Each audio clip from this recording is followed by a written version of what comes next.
Maraming salamat, Patrolwoman Canyazares. At para sa ating huling balita, arestado ang 2 high-value target sa isinagawang bypass operation at nasamsam mula sa kanila ang mahigit 300,000 pisong halaga ng shabu sa Cotabato City. Alamin ang report mula kay Patrolwoman Maria Senyora Agbuya. Arestado ang 2 high-value individuals sa ikinasang drug bypass operation na mga operatiba ng Philippine Drug Enforcement Group Special Operations Unit 15 BAR, katuwang ang Cotabato City Police Station 1 sa bahagi ng Masagana Street, Barangay Poblacion 2, Cotabato City, nito lamang Hulyo taong kasalukuyan.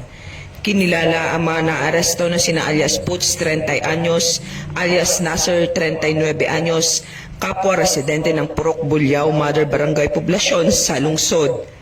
Nasamsam mula sa mga naarestong sospek ang 3 pakete ng heat-sealed transparent plastic sachet na naglalaman ng hinihinalang shabu na tinatayang may kabuwang bigat na 50 gramo at halagang 340,000 bypass money na ginamit sa operasyon. Ayon sa mga otoridad, matagal nang minamanmanan ang mga suspect dahil sa umano'y mga aktibidad ng pagbebenta ng iligal na droga sa kanilang lugar.